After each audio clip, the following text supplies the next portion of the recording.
وَاتَّقُوا فِتْنَةً لَا تُصِيبَنَّ الَّذِينَ ظَلَمُوا مِنْكُمْ خَاصَّةً، اور اس فتنے سے ڈرتے رہو جو ہرگز تم میں خاص ظالموں کو ہی نہ پہنچے گا، یعنی اس فتنے سے ڈرو جو عام ہوگا، ظالم غیر ظالم سب کو پہنچے گا۔ واتقوا، اور ڈرو، فتنةً، اس فتنے سے، لا تصیبن الذین ظلموا منکم خاصہ، جو ہرگز تم میں خاص ظالموں کو ہی نہ پہنچے گا، بلکہ اگر تم اس سے نہ ڈرے اور اس کے اسباب ترک نہ کیے، یعنی گناہ نہ چھوڑے، اور وہ فتنہ نازل ہوا، تو یہ نہ ہوگا کہ اس میں خاص ظالم اور بدکار ہی مبتلا ہوں، بلکہ وہ نیک اور بد سب کو پہنچ جائے گا۔ اسے معلوم ہوا کہ جب گناہ عام ہوتے ہیں، برائیاں عام ہو جاتی ہیں، اور پھر مصیبت آتی ہے تو سب اس مصیبت میں مبتلا ہوتے ہیں۔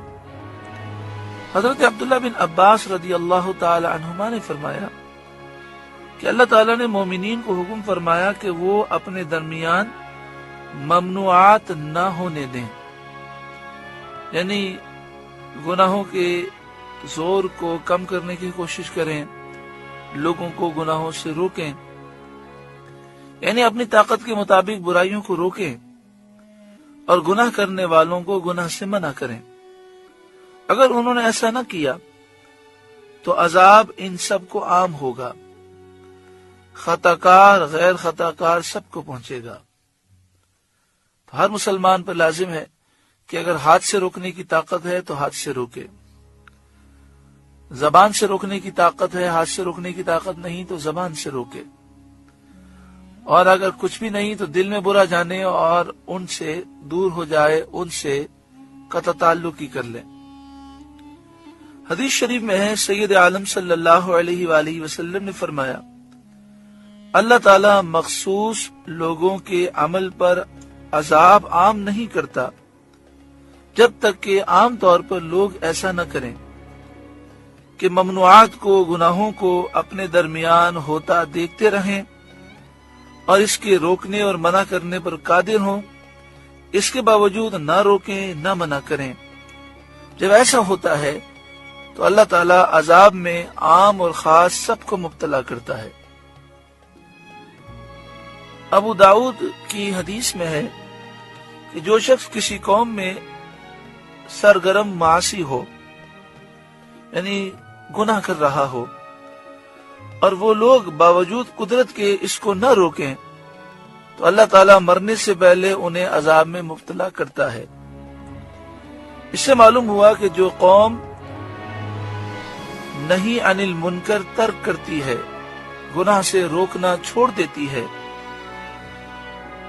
تو وہ اپنے اس ترک فرض کی شامت میں مبتلا عذاب ہوتی ہے، کیونکہ گناہ سے روکنا فرض ہے۔ جب وہ یہ فرض ترک کر دیتے ہیں تو اللہ کا عذاب اس پر بھی آتا ہے۔ آج شام کی حالت، عراق کی حالت اور دیگر ملکوں کی جو حالت ہے، کہیں ایسا تو نہیں ہم غور کریں کہ آج مسلمانوں نے اس فرض کو چھوڑ دیا ہو۔ آج ہم اپنی حالت دیکھیں تو ہم ہاتھ سے اگر نہیں روک سکتے، زبان سے تو بتا سکتے ہیں نا۔ ہم زبان سے بھی کہنے کے لیے تیار نہیں کہ آپ یہ کام غلط کر رہے ہیں، یہ منع ہے۔ زیادہ کیا ہوگا، وہ غصے ہو جائے گا، ذلیل کر دے گا۔ ہم ایک طرف تو کہتے ہیں کہ اللہ کی محبت میں جان بھی قربان ہو جائے، کوئی پرواہ نہیں، اور دوسری طرف ہم اللہ کی محبت میں اتنی آواز بھی بلند کرنے کی طاقت نہیں رکھتے۔ اسی وجہ سے ہم مصیبتوں اور پریشانیوں میں گرفتار ہیں۔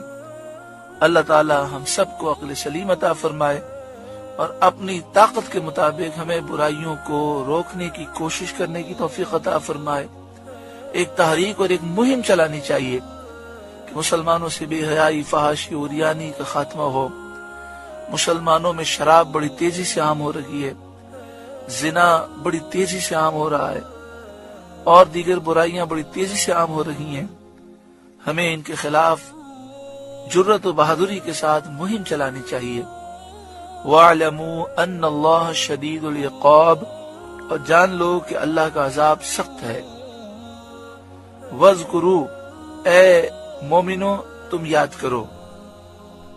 یہاں ان مومنوں سے خطاب ہے جو مہاجرین تھے، جو مکہ شریف سے مدینہ شریف ہجرت کر کے آئے، اور ابتدائی اسلام میں ہجرت کرنے سے پہلے وہ مکہ مکرمہ میں تھے اور بڑی تکلیفیں انہوں نے۔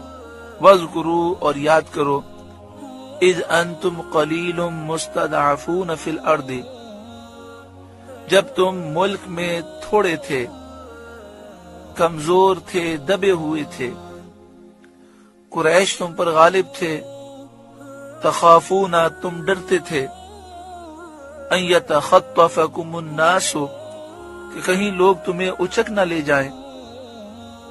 یعنی کافر اس قدر غالب تھے کہ جس کو چاہتے پکڑ کر گرفتار کر کے گھسیٹ کر لے جاتے، سب کے سامنے اسے قتل کر دیتے، سب کے سامنے اسے ذلیل کرتے، اسے مارتے۔ فآواکم، تو اللہ نے تمہیں جگہ دی، یعنی مدینہ شریف میں تمہیں امن کی جگہ دی۔ وَأَيَّدَكُمْ بِنَصْرِهِ، اور اپنی مدد سے قوت دی۔ وَرَزَقَكُمْ مِنَ الطَّيِّبَاتِ، اور ستری چیزیں تمہیں روزی دی، یعنی غنیمت کے مال عطا کیے۔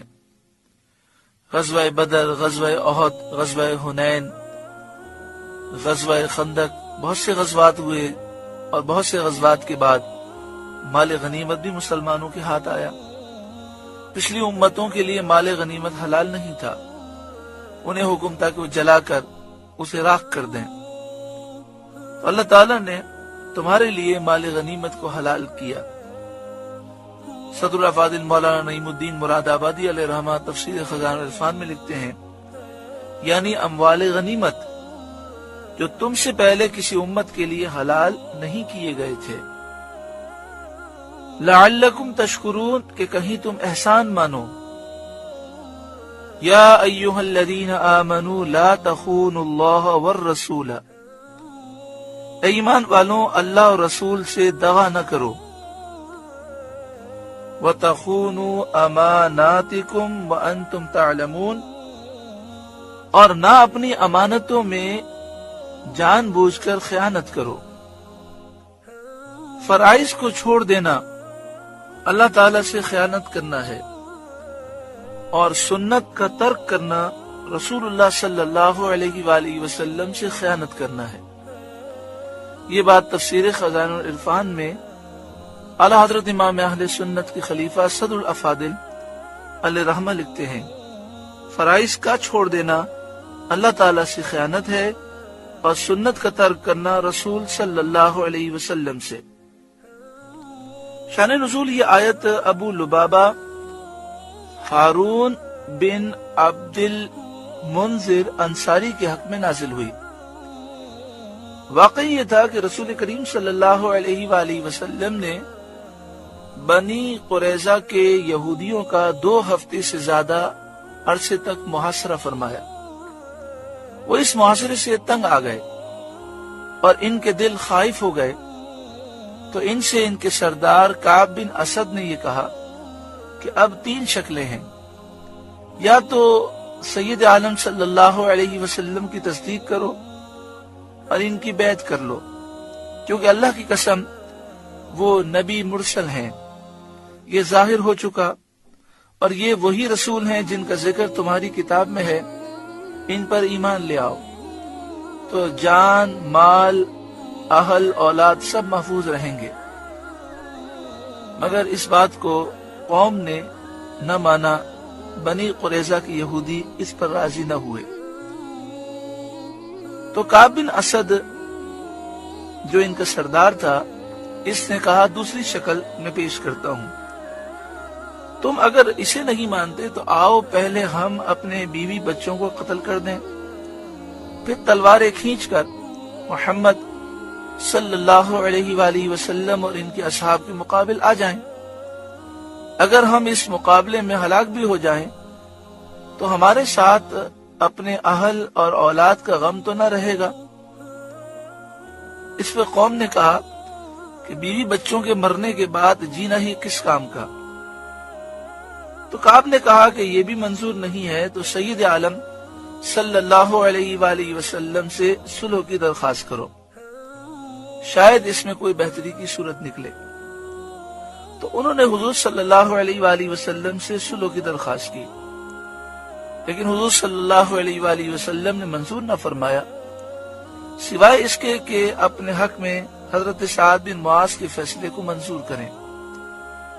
اس پر انہوں نے کہا کہ ہمارے پاس ابو لبابہ رضی اللہ تعالیٰ عنہ کو بھیج دیجئے، ہم ابو لبابہ سے مشورہ کر لیں، کیونکہ حضرت ابو لبابہ رضی اللہ تعالیٰ عنہ سے ان کے تعلقات تھے، اور حضرت ابو لبابہ رضی اللہ تعالیٰ عنہ کا مال، ان کی اولاد، ان کے عیال سب بنی قریظہ کے پاس تھے۔ حضور صلی اللہ علیہ وآلہ وسلم نے ابو لبابہ رضی اللہ تعالیٰ عنہ کو بھیج دیا۔ بنی قریظہ نے ان سے رائے دریافت کی کہ کیا ہم سعد بن معاذ رضی اللہ تعالیٰ عنہ کا فیصلہ منظور کر لیں کہ جو کچھ وہ ہمارے حق میں فیصلہ دیں وہ ہمیں قبول ہو؟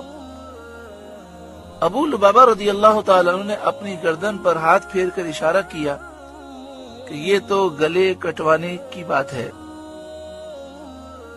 ابو لبابہ رضی اللہ تعالیٰ عنہ کہتے ہیں کہ میرے قدم اپنی جگہ سے ہٹنے نہ پائے تھے کہ میرے دل میں یہ بات جم گئی کہ مجھ سے اللہ اور اس کے رسول صلی اللہ علیہ وسلم کی خیانت واقع ہوئی۔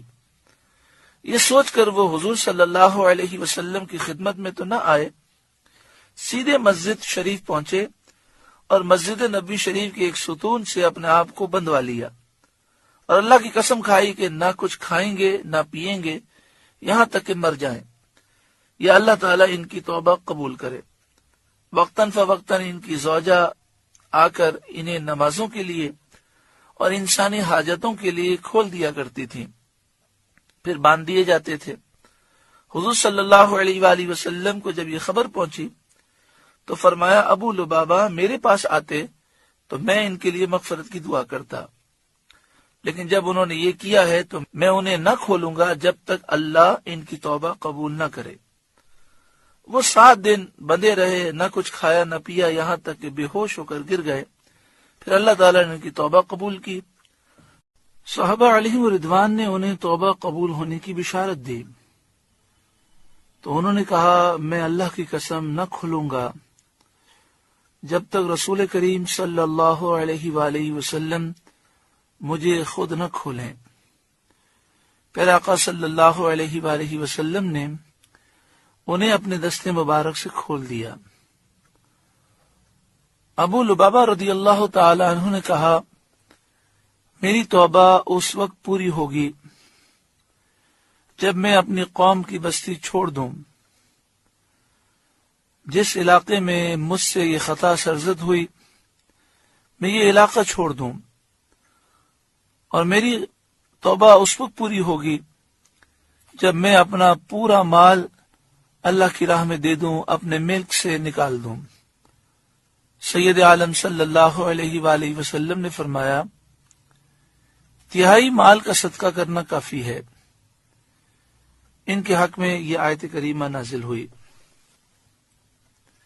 یا ایھا الذین آمنوا، اے ایمان والوں، لا تخونوا اللہ والرسول، اللہ اور رسول سے دغا نہ کرو، وَتَخُونُوا أَمَانَاتِكُمْ وَأَنْتُمْ تَعْلَمُونَ، اور جان بوجھ کر اپنی امانتوں میں خیانت نہ کرو۔